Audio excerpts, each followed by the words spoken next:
नमस्कार दोस्तों, आप सभी का एक बार फिर से स्वागत है हमारे चैनल दुर्गा भक्ति मार्ग में। आज मैं आप सभी को सुनाऊंगी सोमवार की कथा। प्राचीन काल की बात है। एक गांव में एक साहूकार रहा करता था। साहूकार बहुत धनी था, लेकिन उसके कोई संतान नहीं थी। साहूकार अपने वंश को लेकर हमेशा चिंतित रहता था। भगवान शिव को प्रसन्न करने के लिए सोमवार का व्रत रखता और व्रत के दौरान भगवान शिव पार्वती की पूजा किया करता। शाम को शिवलिंग पर दीपक जलाता।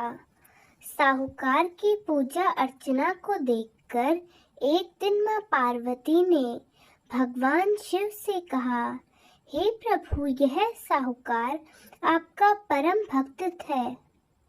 प्रति सोमवार को विधि विधान से आपकी पूजा अर्चना करता है। मुझे लगता है कि आपको उसकी मनोकामना अवश्य ही पूर्ण करनी चाहिए। शिवजी ने पार्वती की बात को सुनकर कहा, हे गौरी, यह संसार एक कर्म क्षेत्र है। जैसे एक किसान खेत में बीज बोता है तो कुछ वक्त बाद उसे पेड़ मिलता है, उसी तरह इस संसार में आदमी जैसा कर्म करता है उसे उसका वैसा ही फल मिलता है। भगवान शिव बोले कि इसके कर्मों में संतान सुख नहीं है, लेकिन माता पार्वती भोले भंडारी से दोबारा आग्रह करने लगी और कहने लगी, हे नाथ, फिर भी आप इसकी मनोकामना पूर्ण कर दो। यह आपका परम भक्त है। अगर आपने अपने भक्त की इच्छा को पूर्ण नहीं किया तो आपकी पूजा अर्चना कौन करेगा और लोग क्यों आपकी पूजा करेंगे। माता पार्वती के इतना आग्रह करने पर भगवान शिव ने कहा, यह साहूकार बहुत धनवान है और इसके कोई संतान नहीं है, इसीलिए यह सदैव दुखी और चिंतित रहता है। लेकिन इसके भाग्य में संतान योग भी नहीं है। लेकिन तुम्हारे आग्रह करने पर मैं इसे पुत्र प्राप्ति का वरदान दे देता हूँ। लेकिन इसका जो पुत्र होगा वह सिर्फ 12 वर्ष तक ही जीवित रहेगा। फिर एक रात्रि साहूकार को स्वप्न में दर्शन दिए और कहा कि आपको जल्द ही पुत्र प्राप्त होगा, लेकिन तुम्हारा पुत्र दीर्घायु नहीं होगा, बल्कि वह 12 वर्ष तक ही जीवित रह पाएगा। यह बात सुनकर साहूकार ना तो खुश हुआ और ना ही ज्यादा दुखी हुआ। साहूकार इस बात को सुनकर भी पूजा अर्चना जारी रखता रहा और कुछ समय बाद साहूकार की पत्नी गर्भवती हो गई। उसने एक सुंदर पुत्र को जन्म दिया। बालक के जन्म से हर्ष और उल्लास का माहौल था, लेकिन साहूकार खुश न था, क्योंकि उसको पता था कि उसके बालक का यह जीवन केवल 12 वर्ष का ही है और उसने किसी को भी यह बात नहीं बताई है। जब साहूकार का पुत्र 11 वर्ष का हुआ तो साहूकारनी ने कहा कि अब इसका विवाह कर देना चाहिए, लेकिन साहूकार ने मना कर दिया और उसे शिक्षा के लिए काशी भेज दिया। साहूकार ने पुत्र के मामा को बुलाया और पैसे देकर उन्हें पुत्र के साथ काशी जाने का आदेश दिया और फिर साहूकार ने मामा भांजे से कहा कि वे काशी जाते समय रास्ते में दान देते, यज्ञ आदि करवाते हुए और ब्राह्मणों को भोजन कराते हुए आगे बढ़े। दोनों मामा भांजा ने ऐसा ही किया। जाते वक्त रास्ते में मामा भांजा गुजर रहे थे। उस राज्य का राजा अपनी पुत्री का विवाह एक ऐसे राजकुमार के साथ करवा रहा था जो एक आंख से काना था, यानी उसे एक आंख से दिखाई नहीं देता था। लड़के को इस बात लड़के के पिता को इस बात से बहुत ज्यादा चिंता थी कि यदि वधू पक्ष को यह बात पता चली तो यह रिश्ता टूट जाएगा और राजकुमारी भी विवाह के लिए मना कर देगी। इसीलिए उसने साहूकार के पुत्र को देखा तो उसने सोचा कि मैं अपने पुत्र का विवाह यदि राजकुमारी के साथ करवाना चाहता हूँ तो शायद मैं पहले इसके साथ करवा देता हूँ।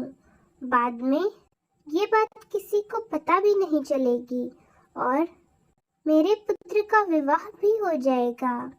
साहूकार के पुत्र को और उसके मामा को राजा ने बुलाया और शादी के लिए राजी कर लिया। वे दोनों मान गए और साहूकार का बेटा उस लड़के के कपड़े पहनकर और घोड़ी पर चढ़कर पूरी रस्म पूरी करने लगा। जब फेरों की बारी आई तो दूल्हे के पिता ने साहूकार के पुत्र से अनुरोध किया कि वह दुल्हन के साथ फेरे भी ले ले। जब विवाह संपन्न हो गया तो वह बात किसी को न बताए मामा भी राजी हो गया। विवाह भी संपन्न हो गया और सारा काम अच्छे से निमट गया।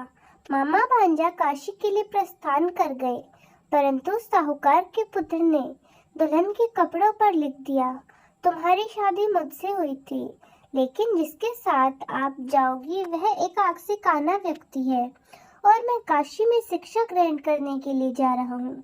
जब राजकुमारी को यह बात पता चली तो उसने राजकुमार के साथ जाने से मना कर दिया और कहा कि यह वह आदमी नहीं है जिसके साथ मेरी शादी हुई थी। मेरा पति तो शिक्षा ग्रहण करने के लिए काशी गया हुआ है। जब सब जगह यह बात फैल गई तो मजबूरी में दूल्हे के पिता को सारी बात बतानी पड़ी और दुल्हन के पिता ने भी अपनी पुत्री को भेजने से इनकार कर दिया। इधर मामा भांजा काशी पहुंच गए और लड़का शिक्षा ग्रहण करने लगा और मामा ने यज्ञ कराना भी शुरू कर दिया।